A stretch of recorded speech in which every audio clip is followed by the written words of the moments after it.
Hello, everyone, and welcome to our PestPac Wavelytics webinar today.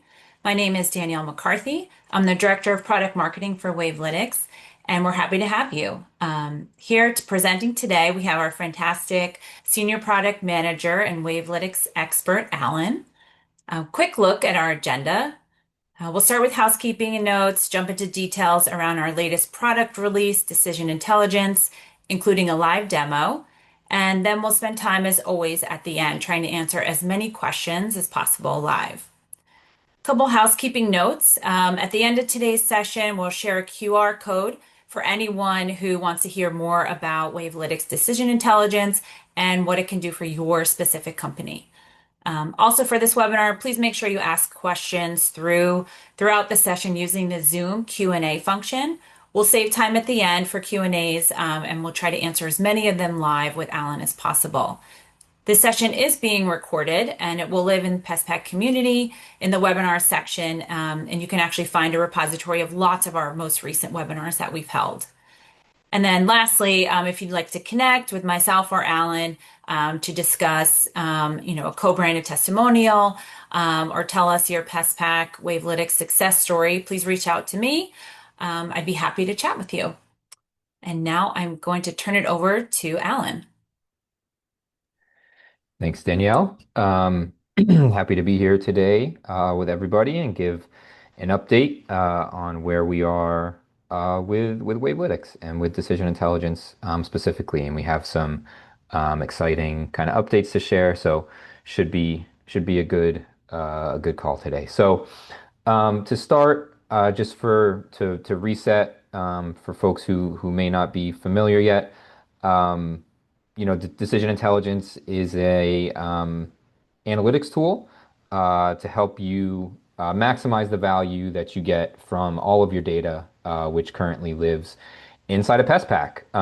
And there are some features inside of PestPac that I'm sure a lot of you use already in terms of being able to pull reports and kind of track your performance and see where you're at.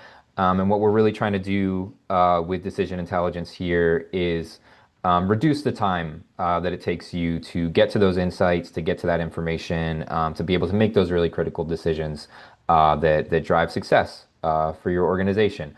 And so, you know, when we think about Decision Intelligence, we wanna enable you and empower you to be able to take the actions that are kind of most valuable for the organization. So to quickly see potentially where you have issues, where your strengths are, so that you can take meaningful action on those and move forward. So we have a few different ways of thinking about information and how we present information inside of Decision Intelligence.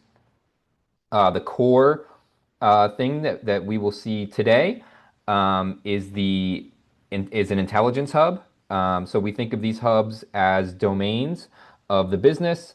The four that we know are coming in the near future, and one of them is already here, are ops, finance, sales, and customers. We think of these as kind of just as it says, right, the hub. It's kind of a centralized place to see all of the relevant analytics and metrics around that domain of the business to be able to quickly understand what's happening and then also potentially identify some actions that can be taken. So I will show in a little bit what that looks like. We also have the notion of leaderboards. This is a little bit of gamification. Allow you to see the performance of sort of critical elements of your business, like technicians or salespeople, or potentially even customers, kind of in a stacked ranked layout, so you can see kind of where your top performers are, and then also folks at the other end of the spectrum, and then within those leaderboards, the ability to drill through and get to a scorecard that gives you kind of a deep dive understanding of the performance of that individual unit of your business, whether it's a technician or a salesperson or a branch. just kind of be able to dig in and see really what is the performance there. And then within all of the hubs, we also are trying to surface things that we potentially think need attention, right? So, and we'll look at exactly, what those sorts of things might be. But these are things that we think, these things may have happened in the past 24 hours or even less than that, right? Past 8 hours within the current day that we think, hey, like there might need to be an action taken here. So one critical thing here that you see at the bottom of the screen is that this is all embedded directly within PestPac. No need to go to an external system. And the critical part of what that means is that all of your security and permissions that you have in place are going to be respected. And the way that the data is secured is by branch. So if if you have a regional manager who has access to, um, 5 branches or 10 branches or whatever it might be, they would only see those branches. They would not see anything else. And if you have users who are able to see all of the data within PestPac, then they would see all the data. So everything is kind of built natively into PestPac, designed to be a seamless experience for users inside the platform. Um, so as we go in here, we're going to look at a handful of different areas. We'll look at each of these. I'm going to roll through them as slides first here, just to give kind of an overview, and then we will hop out of the slides here and go into the platform itself. So we talked about the hub. This is kind of the core place to get the information that we think is critical. And there's a couple different ways to gather that, and I will go through that when we have it up on the screen rather than on the slides. Leaderboard and scorecard. So this is actually a view of the scorecard where you can see sort of relevant information, like we talked about an individual sort of part of the business. And then this would be the notion of potentially problems that we want to surface. So I'm going to stop there and jump into the demo, and then we will come back and talk about the wave analysis pieces here. So my plan today was to demo the inside of PestPac because even though we have not released it yet, the code has been deployed and it is inside of PestPac. But unfortunately, today we had a problem this morning, and we have in the process of making some improvements and some finalizations and updates, we broke the operations hub specifically for our demo customer. Actually, unfortunately, of all the customers for us to break, had we can actually show real customer data, but obviously not a safe thing to do on that call. I won't expose anybody's performance here, but our demo customer is broken, but I do still think it's useful to look through this, and then I'll show the prototype. And the goal here of showing kind of both of these is for you to see that what's actually ending up on the screen here is very, very similar to what is in the prototype. And so there's no kind of gap between sort of what we've been showing in terms of designs and prototypes and then the actual functionality that you're getting. So we'll start with the hub. This is the operations hub. You can see that there's no data for any of the KPIs, but these are the KPIs that exist. Hubs start with a snapshot. The idea of the snapshot is just really quickly give you visibility into the most important KPIs so that you can see them at a glance. We allow you to control the date range that you see. So we have preset date ranges, previous and current, week, month, quarter, year. And then you can also go in and set a custom date range. And then, of course, everything is filterable by all the things that you would sort of expect here, right? So residential and commercial role, right? So if you wanted to filter only for technicians, you could do that. And it is set to do that by default. We know folks have different implementations where you may have, depending on how you use PestPac, you may have sales folks out in the field who are actually like, registering services, and you may or may not want to count those towards your operational metrics. So just have the ability to control that. And then service type, service class, and service. So if you want to do that, you can also exclude weekends. That's particularly useful when we get to the trends tab because when you look at that trends tab, if you have because you're not doing a lot of services on weekends, it'll be like a very spiky trend. And so if you filter out those weekends, then you get a little bit of a cleaner experience. But KPIs uh, should be pretty straightforward. Shouldn't be anything surprising here. Should be all stuff that you guys are aware of is critical for your business, right? So amount of services, amount of production, and then the production per service. Then we break those things down per tech day, right? So services per tech day, production per tech day, duration per tech day. And when we say per tech day, what that means is how much is getting done per tech per day. So if this number is 9.8, that would mean that your technicians are completing on an average 9.8 services per day. Um, and then the duration would be the number of minutes that they would typically spend completing those services, and the production would be the amount of dollars that they generated completing those services. We get down into some quality metrics here, callbacks, callbacks as a percentage. How often are stops resulting in no service, and then how often are we rescheduling things that were on the schedule. Um, the callbacks here, I think, important to note that we are only including callbacks that are within 28 days of the previous service. So excluding anything that is where the service that resulted in the callback was further back than that. And then this would be a chart here that shows the reason codes that are resulting in the no service stops. So we can flip over to the prototype real quick, and you can see it's very similar. We actually have more KPIs than we had in the prototype, and then it looks, and then the chart at the bottom would look like this, right?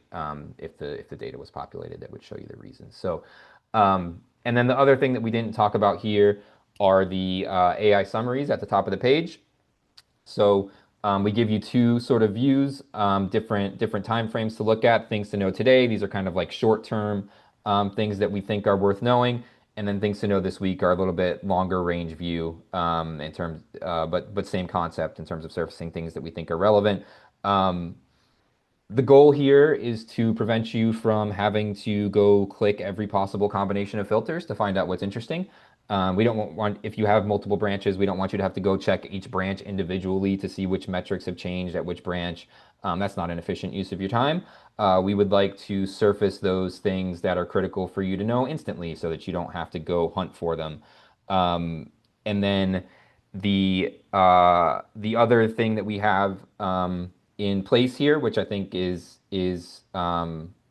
helpful, is we are only surfacing information in these things to know and today and things to know this week boxes if it represents a departure from historical trends. So we're not just going to tell you that, hey, your production went up by 6% this week compared to the same week last year, and your services went up 4%, and your callbacks went down 2%.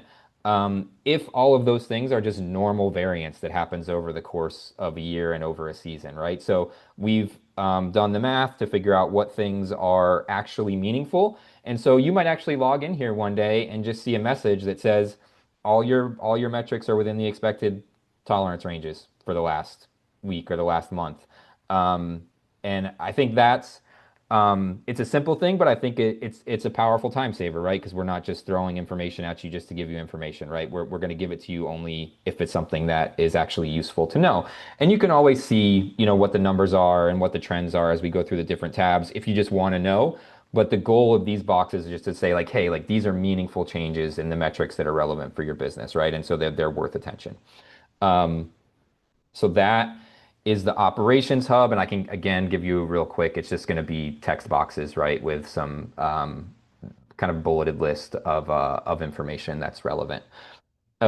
So as we go through the tabs here, we will cover kind of the same KPIs, really, just interact with them in different ways to so that you don't have to kind of hunt through or try to come up with interpretations on your own, just giving you all the different ways that you can slice and dice. So next tab, and this will be new for anyone who has maybe seen some of this stuff in the past. This is something we decided to do just in the last few weeks based on interactions with customers.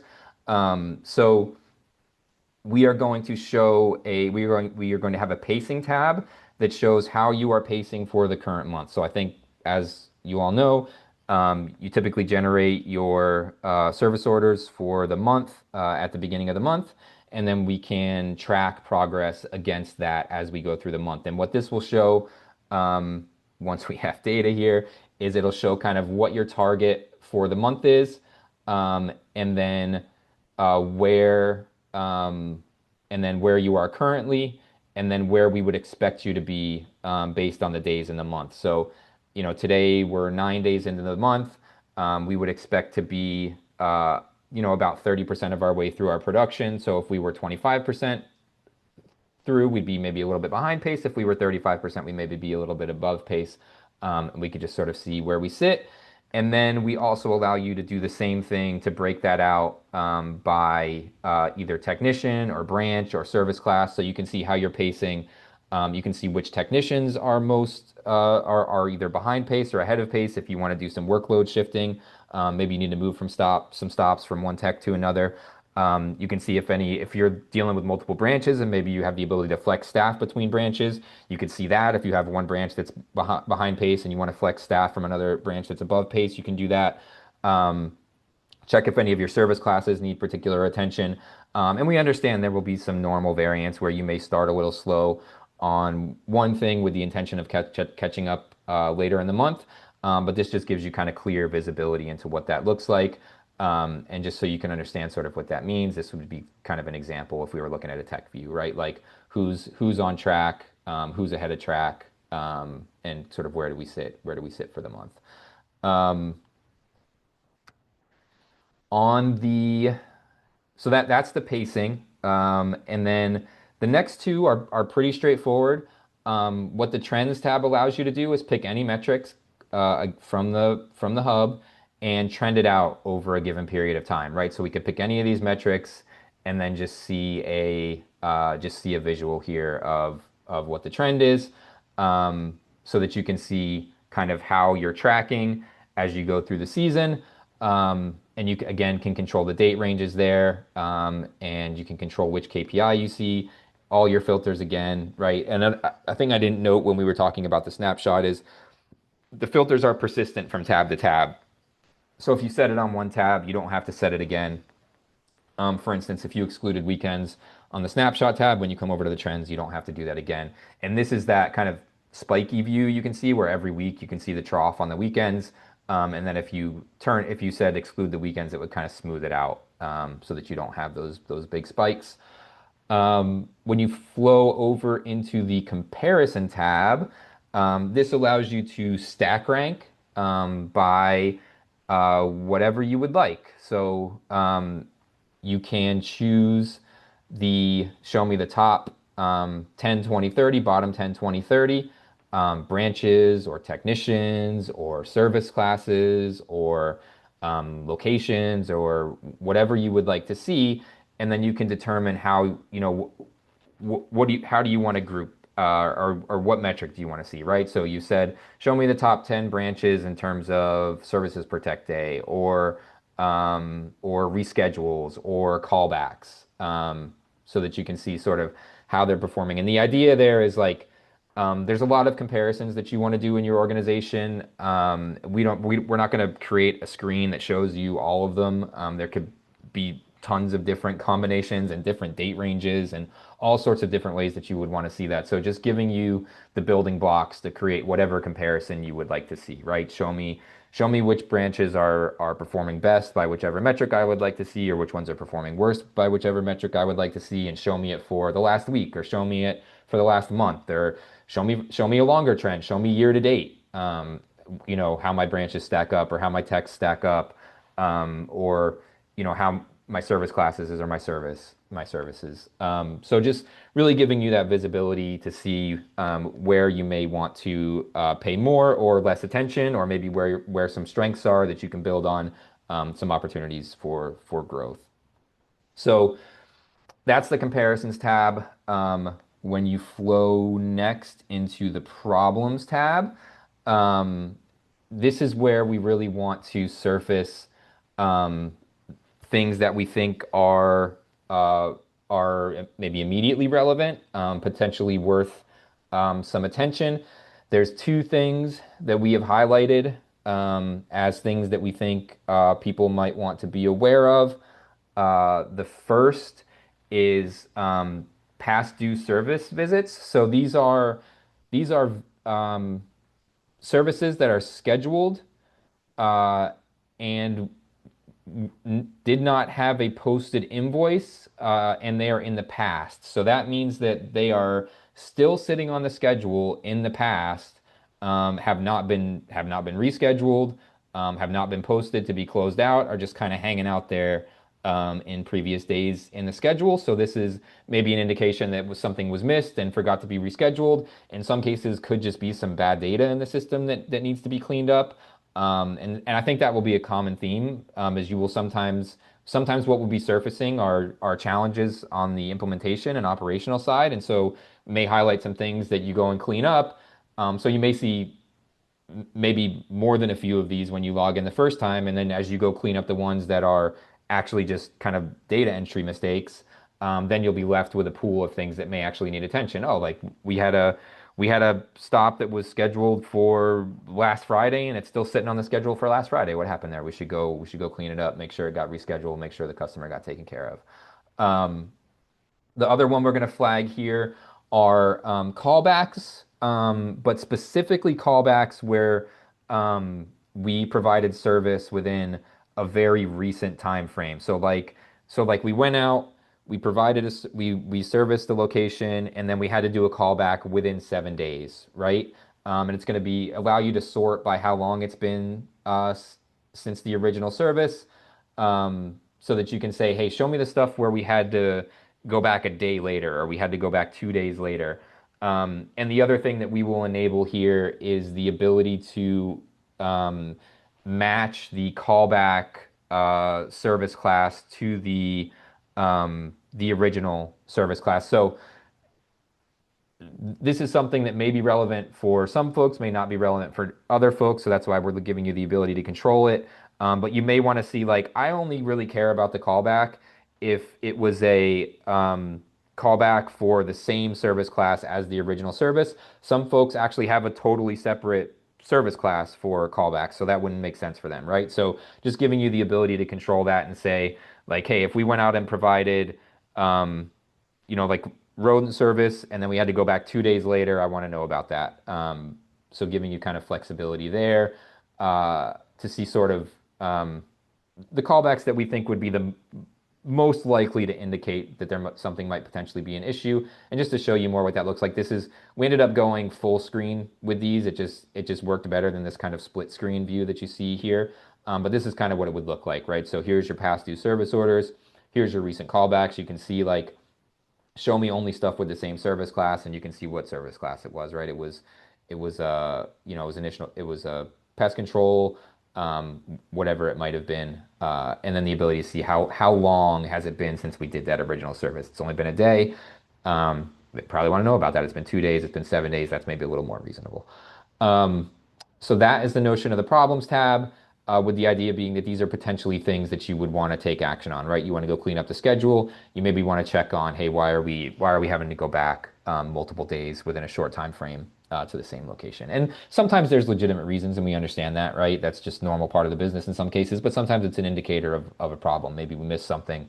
Maybe there's a more significant issue than we were aware of, and maybe need to adjust strategy or whatever. So that is the problems tab. And then the last piece, which is probably the least interesting for most folks, but can be relevant, is we do give you the data, just so that you can see where everything is coming from. So, for instance, if you saw um, if you saw something on the operations hub, and you really wanted to drill into it, like if production looked wrong for a specific day or something to you, and you're like, what's going on there?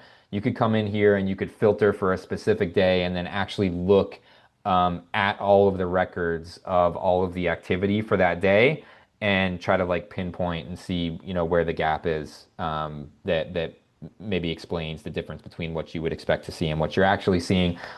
This is serves kind of two functions for us. One is transparency, right? We want you to understand where the numbers that we're showing you come from, so that you can come and kind of review that. And the other thing that it gives you the ability to do, if you would like to, is you can actually export this data out of the system, and then work with it yourself. If you would like to slice it and dice it in ways that we don't make available, although we would hope that sort of what we've offered here gives you the ability to achieve what you need to achieve inside the system as much as possible. But we do understand, obviously, people have custom ways of looking at things. And so if you wanted to take it out and interact with it, or do like a deep dive or troubleshoot on a specific thing, that availability is there for you.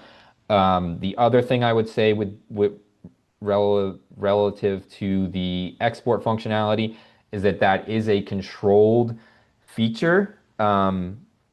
Inside of PestPac, so where we manage the roles and the permissions, and all of that stuff, you have the ability to control if someone is able to export or not. Just because we understand there may be some sensitivity, you may not want people being able to, you may not want every user to be able to dump out, a whole list of invoices or something and interact with that. So you have the ability to give people access to just be able to view the data. And then you also have the ability to give people access to export the data, if they would like to do that. In addition, other features that are here, you can save a view. So if I was to, I think I actually have to change a filter to activate it. I'm not going to have any data. Maybe if I do this. Yeah, there we go. Okay. So you can save a view, which means like save the way that this screen is currently presented to me. Common use case here would be, we know some folks have branches where they essentially store bad data. So if you wanted to just say, hey, like we have this branch that just has nonsense data, just never include that in any of my reports, then what you would do is you would filter out, that branch and the filters, and then once that was filtered, and then you save that view. You can actually save. You can make a save view your default so that every time you log in, you see that view, or you could just open it each time you log in. But if it's just something that you're like, hey, this is how I want to see the analytics laid out for me every time I log in, with a certain set of filters applied. You can't like rearrange the content on the screen and do that, but you can apply filters and then say, hey, just show me this every time I come in. You can also share those within your organization. So if you kind of wanted that to be everybody's view, you could share it with everyone, and then they could make that their default. And then you can, the other piece is in addition to be able to sort of like export the data like we saw, you can actually export the whole screen, right? So the whole kind of view with all of the analytics and all of the visuals and all of that stuff. So those are the features that are available. And then if you wanted to clear all your filters, you could do that as well. So that is the operations hub.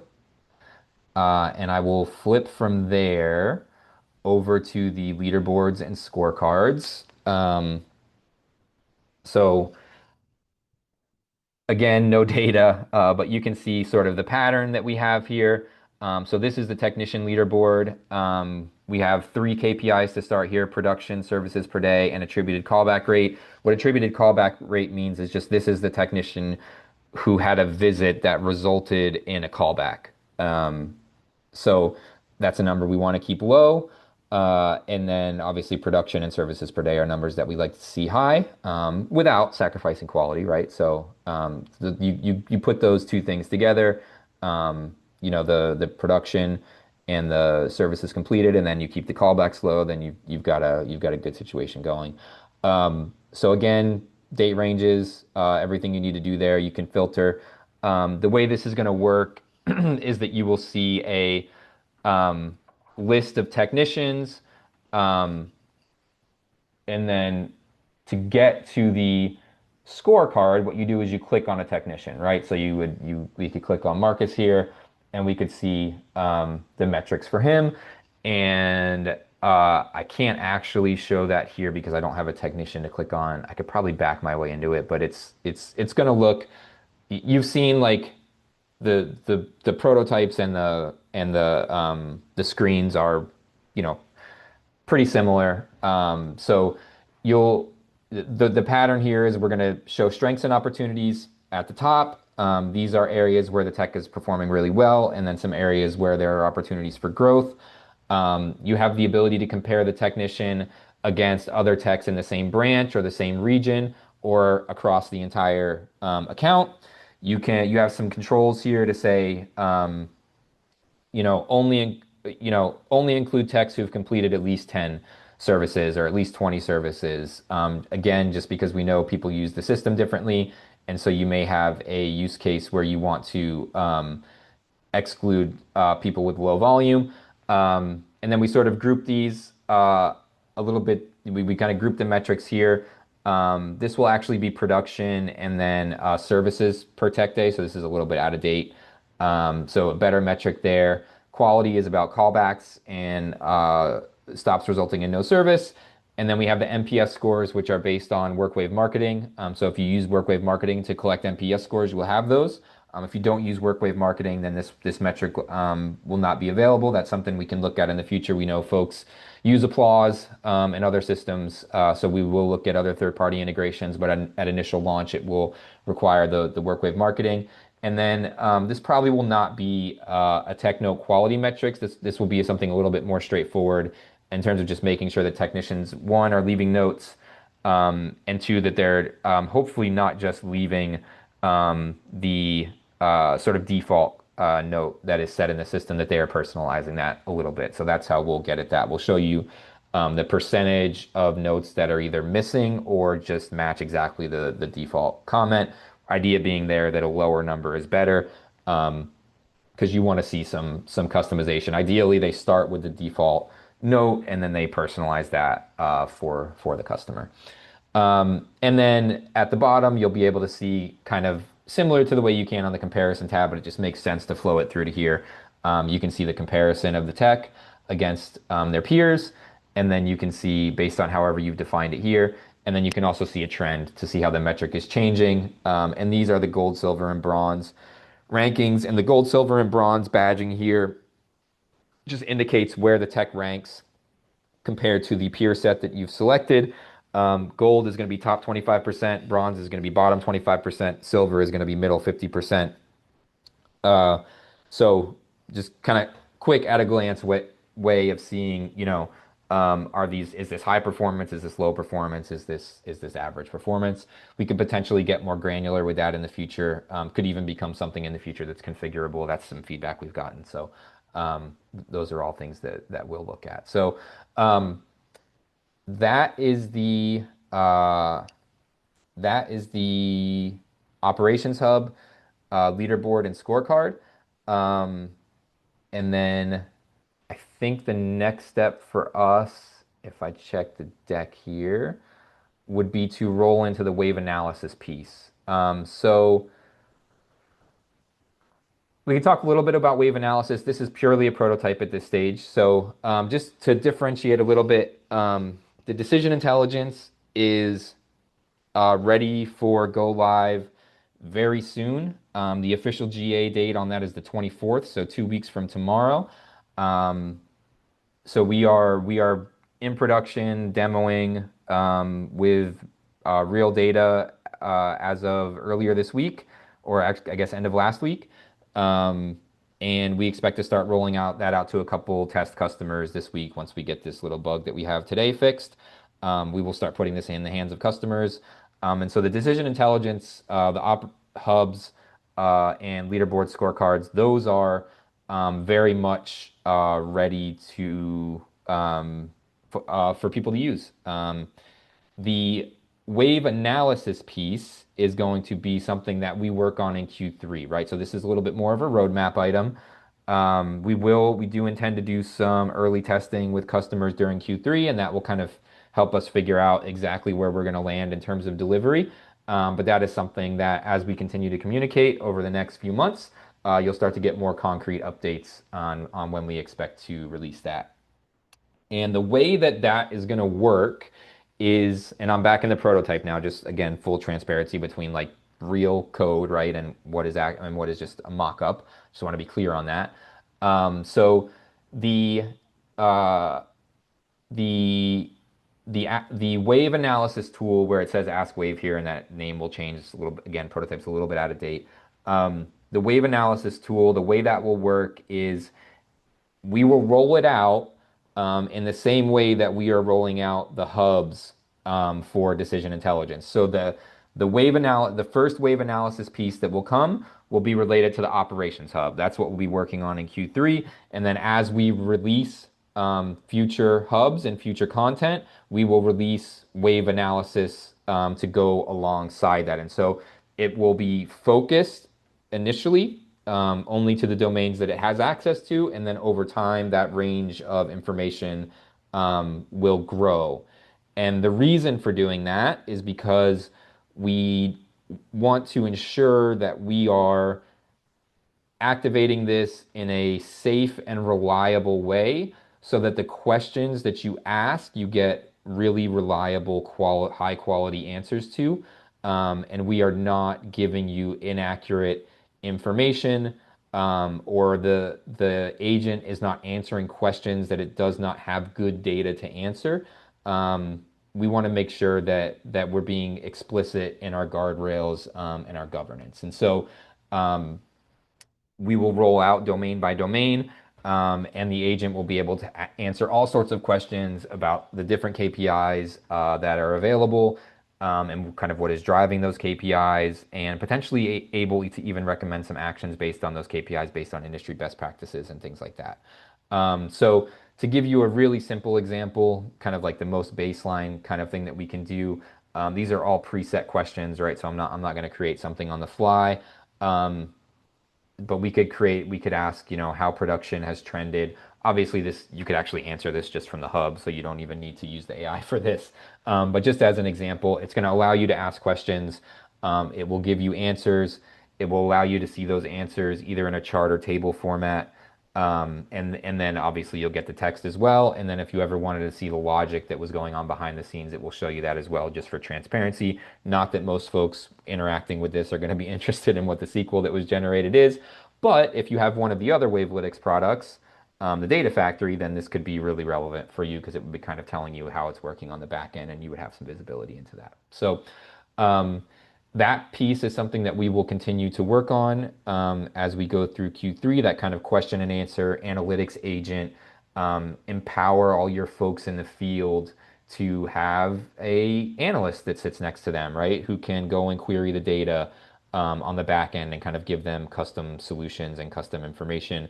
Um, Typically, that's something, if your organization has it at all, it's limited to, leadership, back office functionality.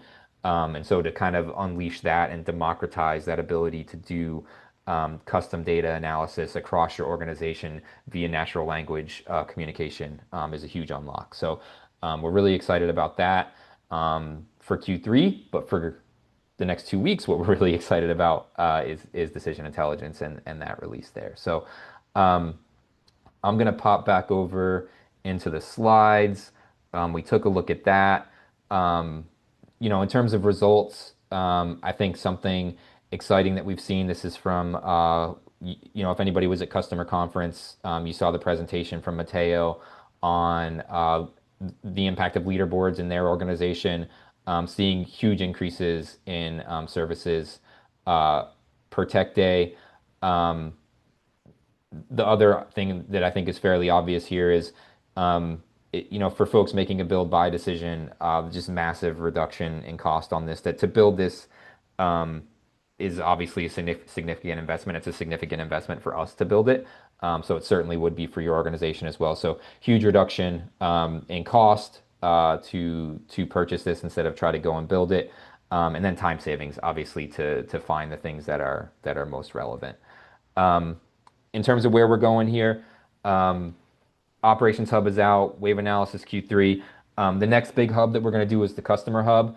If you've seen me do any of these presentations in the past or talked with me in the past, you probably heard me say that we're going to do finance next, or maybe we're going to do sales next.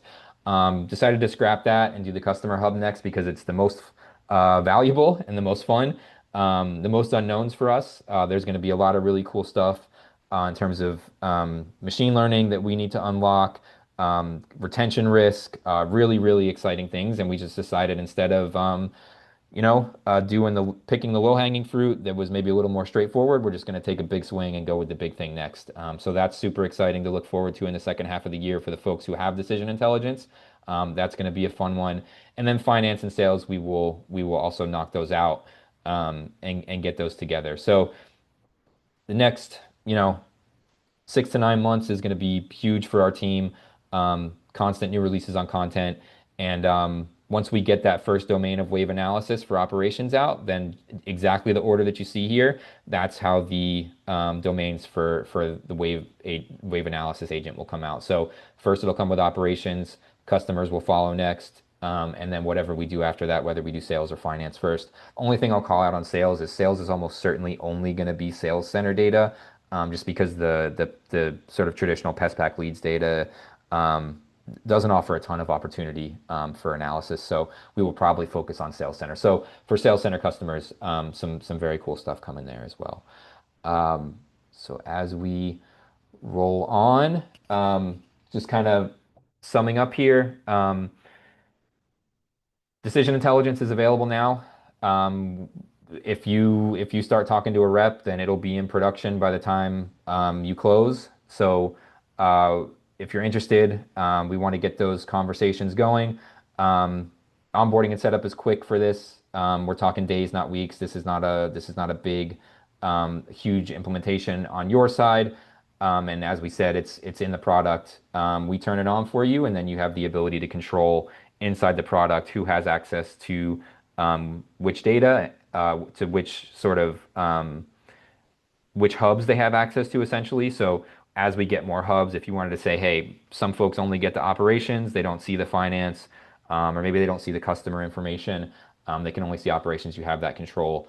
And then the data they see is based on the branches they have access to. So if we go back to that scenario of you give somebody access to only the operations hub, they will see only the operations hub, only for the branches that they have access to. They won't see anything else.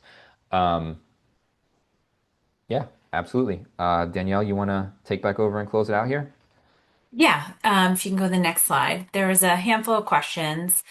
For the date ranges, Alan, how Mhm. far back when you filter do those date ranges go back? We are, it's a great question. I think we're doing 3 years currently. If folks feel like they need more than that, would love to hear feedback on that. Not a difficult thing for us to change, but where we landed through the early adopter phase was 3 years, was generally enough for everyone. Okay. Um, how often is the data refreshed Great in question. DI? Yep, great question. Data is refreshed every 4 hours, so 6 times a day. And that is, again, we have a roadmap item to figure out if there are cases where we may want to refresh faster. There may be some things that we want to refresh every hour, and there may be some things that actually don't need to be refreshed more than once a day, right? So right now we've taken a one size fits all approach of everything goes 6 times a day, every 4 hours. In the future, we want to be more targeted, and the stuff that you want to see really quickly intraday, we want to get that more readily available, and the stuff that you only need to look at once a day, we'll slow that down. Okay. And next question. Do I need a data team to implement this? Like, do they need somebody on their staff who knows SQL to utilize this tool? Feel like somebody's teeing me up for the sales pitch here. You definitely don't. This is a product that is just works out of the box. So if you're familiar with our data factory, if you've heard about that product in the past on other webinars, that is a product that definitely requires some technical skill on your side. That's where you would be in writing SQL against the tables, working with the data on the back end, creating your own custom views and custom analytics. This is purely out of the box, ready to go all you need to know how to do is adjust the filters and work within a typical web app. There's no technical skills required here. Okay, great. And then somebody else, is there a new access right for this, or is it part of an existing access right? It is on the actually I can just show you that real quick while we're here. I'm taking a risk. I'm gonna try to show something on the fly. Let's hope I don't let's hope I'm able to do it. So you would show this in the employee table. I'm gonna pick Danielle. Um, So in here, there is now a new checkbox for Wavelytics.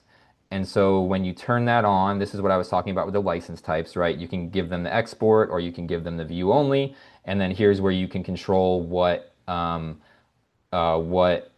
essentially like hubs they have access to. And then and so you can check those on or off. So this is how you would control it. So we would turn on the license, and then once we turn on the license to administer it, you would come to the employee pages to turn it on.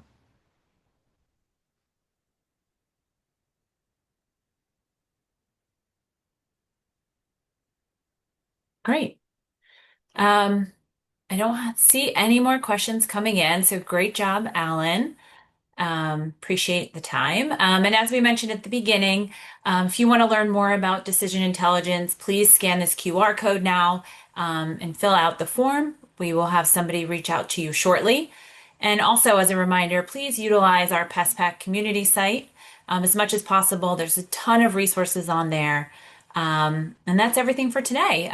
Really appreciate you joining us. Really exciting time on the Wavelytics side of the house with more stuff to come. As you heard Alan talk, be a rolling release of content. So really excited to get that in the hands of you all.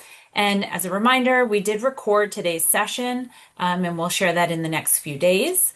And although this ends our presentation, we'd love to keep in touch. My email as well as Alan's are at the bottom of the screen. So give us a shout and appreciate your time. Thanks all. Thanks, everybody.